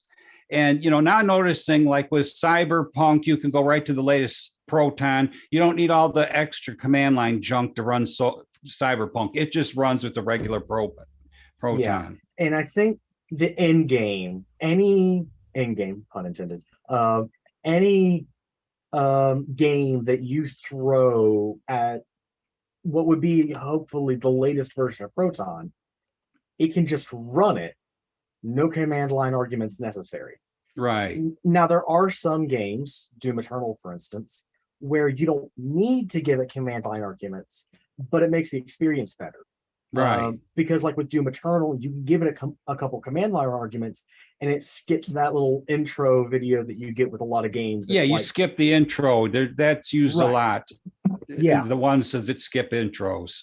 Right. And there's another one where like skip signing in to Bethesda.net, which is actually fantastic. So I really like this conversation, but we are rapidly running out of time. Two of the topics, going to skip over those because, well, we have no time. So next week, application appetizer is what's on the menu. And so I have a couple of suggestions here, and we'll try and get this, I'm going to jam this thing through here as quickly as possible because last time we did an application appetizer, I think it took like 15 minutes to figure it out what we wanted. So here's a couple of ideas, and we're going to narrow it down based on that. Here's one. Go to flathub.org and pick out a game that you've never played before. I have some examples. And then give that a try and see what you think about some of these open source games that exist out there. It's got to be an open source game. Here's another idea. From FlatHub. This way anybody can use it. Try a different Office application that you've never tried before and see if that works better than what you're using now. That's another suggestion. Another one is a different webcam application than what you've used before. Are there any of these things here that might tickle your fancy a little bit? We can go down that road. I like the game option. You like the game option? All right, let's do a really lighthearted one. Mark, Well, so we'll make you all those in favor of what Mark says. Okay, everyone voted yay. So what we're gonna do is pick out. I got a couple ideas. Like there's a game called Tuxemon. It is a open source Pokemon clone. You can try that. If you go to FlatHub, search like games, just pick something out. And what I want to do is the idea here is, and if you can tell me what games you've tried, we can talk about it on like in the Telegram or the Matrix or Discord. Because what I'd like to do is see if I can get maybe try and ping one of the developers on something, see if they want to talk about what inspired them to create that game. So that's my idea. We'll see how it goes. If anybody, are we all going to just choose a random game, or are we going to sync up on one game? Choose a random game. This is an easy one. Just go to flathub.org, search under the games section, pick out an open source game you've never tried before, and then share what it is you're doing. Tag me in it somehow, or Eris, and so I can write it down, and I'm going to start to explore those specifically. So if you can do that, there's a link, flathub.org/apps/category/game. So check that out. All right, so on the menu for next week for application appetizer is a game. So this is obviously be a sweet, sugary appetizer for next week. There are so many emulators right in the front page of FlatHub's games. We're probably nothing emulated, right? Just like an actual game. Segue from games to games. Sure, we can do that. Well, the idea, so choose an open source game. This way, it's I really want to capture what somebody's creativity, like what they obviously scratched an itch and they wanted to express something, a creative element of themselves in a game form. And so that's really what I like to focus on. I love emulators, but I think I want to leave emulators for another time. Is that cool? Sounds good. Awesome. It sounds fair.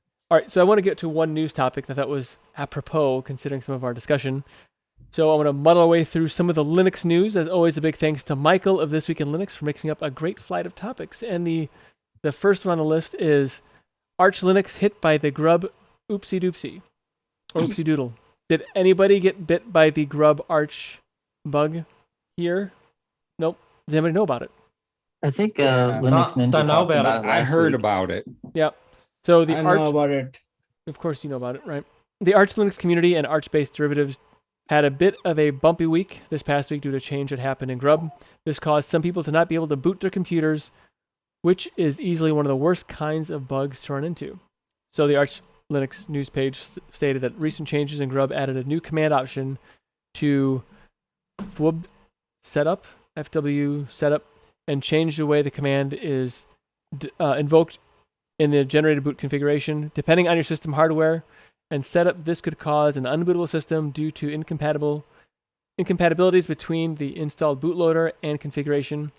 After a Grub package update, it is advised to run both installation and regeneration of configuration. EndeavourOS users were also hit by this and wrote a blog post about their issue on the website a few days before the news came out from Arch itself. EndeavourOS released an update that fixed it for future installs, and Arch provided details for how Arch users can address it for themselves. It is now worth noting that not all Arch users run Grub, and not all Grub users were affected by this bug. I think this also plays into why Arch isn't always the best for new users, or beginners anyway. System deboot. Is this a good argument for maybe system deboot over Grub? Trickle, I see you're smiling. It's a great time to be talking about system deboot, that's for sure. Grub has a lot of value, and sometimes things change and that can break things. So, I not even totally hating on Grub. However, Grub for EFI booting has been, it's a long-standing issue of it just being a very sort of stringy kind of, it wasn't designed for that. But this is, system deboot is a good idea. It's a lot cleaner. It's a very direct way of just booting into your OS. But unfortunately, more than a Grub issue, this is actually just a distribution issue of just rolling things out without actually having caution.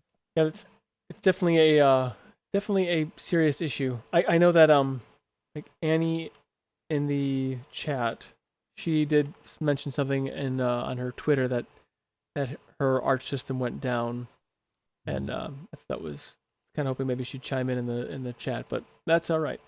Sorry? Did it bite you, the Grub bug? No, well, I don't know if I've Oopsie-doodle? updated this. I don't know if I've done an update this week. So mine's still booting fine. So maybe because I haven't done an update, maybe So- I've been a bit slack. So the lesson Yeah, is see? don't update Arch, and it won't break. Well, I don't know. Maybe I'll try it and see what happens because then I'll just reinstall something else. The thing with Arch is it plans to break your computer on the updates. I don't know if it plans to do it. I just think it happens because it's Arch. Yeah. So I don't know if it was mentioned, but the issue is with UEFI. If you have a legacy BIOS, that it's not a problem with Grub for Arch. It was unaffected. Right. Yeah, that's why Yeah, to but test the UEFI. solution for this issue, I had to like spin up VMs, install put VirtualBox in UEFI mode because I have a legacy system, so that wasn't affected at all. But we had to come up with a solution and actually test the solution, like. So yeah, Is it fixed, by the way? yeah, no, it's upstream Grub issue. They haven't It's a speed bump. decided. All right, I'll stay away from updates then, I suppose. It's a I'll kind of just speed bump that No, caused you to so lose your back actually axle. There's version C4 released today, which fixes other issues for the same commit. So there are multiple Grub issues. There's out of memory issue. There is that FW setup issue. The FW setup issue is not yet resolved. That is, it seems, is a fundamental decision the Grub devs have to make. Is like, do you need to maintain backward compatibility or not? So they're still talking about it. I haven't kept That's track. fun. I'm sick of Grub. I haven't kept track of that. It's some GNU.org, some mailing list. I get updates. That's enough for me. But there were other issues because some people's themes were not working, some out of memory issues. I don't understand what all those are, but that issues will be solved with today's Grub update. But the main issue hasn't been solved yet because it's up to the Grub devs what they want to decide, like break backward compatibility or revert their commit. So they haven't done anything. So if you hold updates for Arch because of this latest problem, how much time do you have before it will break just because you haven't updated Arch in all this time? No, you don't. You just put Grub and ignore. For how Just long? don't update your bootloader. Just don't update Grub. It's fine. So you're saying hold back packages? I thought Hold you back weren't supposed to do a that in single Arch. package. A single package is fine, especially when For it's how a long? bootloader without which you can't boot your system. The moral of the story is go Team Blue or Team Green for immutable systems. Yep. Good call. All right, and on that, let's move on to the community free pour. Now that Mark is here, I do have something for the community free pour. I got in the mail from Mark a box. Make sure I don't. I got a box from Mark. Nice. Christmas And steamer. it was like, and in that, I got a Hot Wheels toy with the DeLorean Back to the Future. I thought it was very cool. Nice. A SUSE koozie. Look at that. Oh, Look at Oh, look a at that. SUSE. a SUSE. And I could have. I wish I would have thought to use this when working on my Commodore 64s. But nice brush here to A SUSE Also- brush. a SUSE. Yeah, SUSE brush. And I have no idea what this thing is, but it buttons. It's a SUSE taco. Wait, is that really what it is? I have no I idea think what it it's is. I think it's cable holder. Oh, that Oh, makes okay. so much sense. Might be a nice coaster. That's what I was thinking, some kind of coaster. So I now have a use for it. I'm going to hold the cable on my There you go. beautiful. Anyway, so I just want to say thank you, Mark. That was You're an welcome. unexpected gift. I would have brought it up last week, but you were playing hooky. Yep. So Well, Yeah. I'm sure you'll enjoy it more than I will. So I do. I really like it. So very, very cool. Thank you very much. All right. So going to go ahead and wrap this up. So, Mark, the Atlanta Linux Enthusiast Group meeting tomorrow? Yes, we meet every Sunday at 3 p.m. U.S. Eastern, and we are online. There's no set agenda. It's really a help session for you to bring your problems and ask for Linux help. And again, we're a Linux user group in Atlanta, but since we've been online, anyone's welcome. So you're all welcome. The greater Atlanta area, and by that, global. Yeah, global. Yeah. And you can get more information about that at ale.org, ale.org. Thanks a lot. Excellent. So Steve's not here. I think he's working like 90, 100 hours a week now these days because of reasons, so he could make it tonight. But tomorrow, if he's not sleeping through it, we have the Linux Coffee Clash every Sunday morning at 8 a.m. Central or 9 a.m. Eastern. You can do your conversions from there. Destination Linux is streaming live tomorrow afternoon at 1 p.m., so check that out. Linux User Space, Dan and Lee will be giving their thoughts and history on Clear Linux, which we just talked about last week, when they record on Tuesday. That's this coming Tuesday. That episode will come out on the 12th. So last time they discussed the history of VI, Vim, and in the second part of the history on text editors. Remember the one previous to that, they talked about Ed, which was also kind of fun. There won't be a new Linux Out Loud this Wednesday. We had to skip a week for reasons. Also, you can check me out at more stuff on me at cubiclenate.com. I do stuff sometimes. I want to thank you all for being a part of the conversation, both the Zoom meeting and on the YouTube stream, as well as everyone for watching the show after the fact. I want to thank everyone involved in making the Linux and open source tools possible for us to not only have this conversation, but also to have fun and enjoy our technology. Linux truly puts personal back into personal computer. Thank you for stopping by. Be sure to tip your developers, and please remember to Linux responsibly. Until next time, see yous. Bye. Bye. Bye. Bye, everyone. See ya.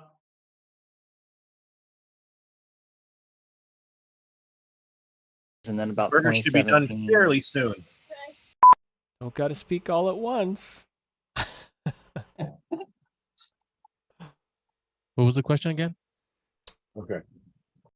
So since a lot of things are moving digital, and some people are not, are kind of being left behind. You see, this is becoming a greater issue in this crap that I shouldn't say crap. There's so much technology in this. I'll cut that out.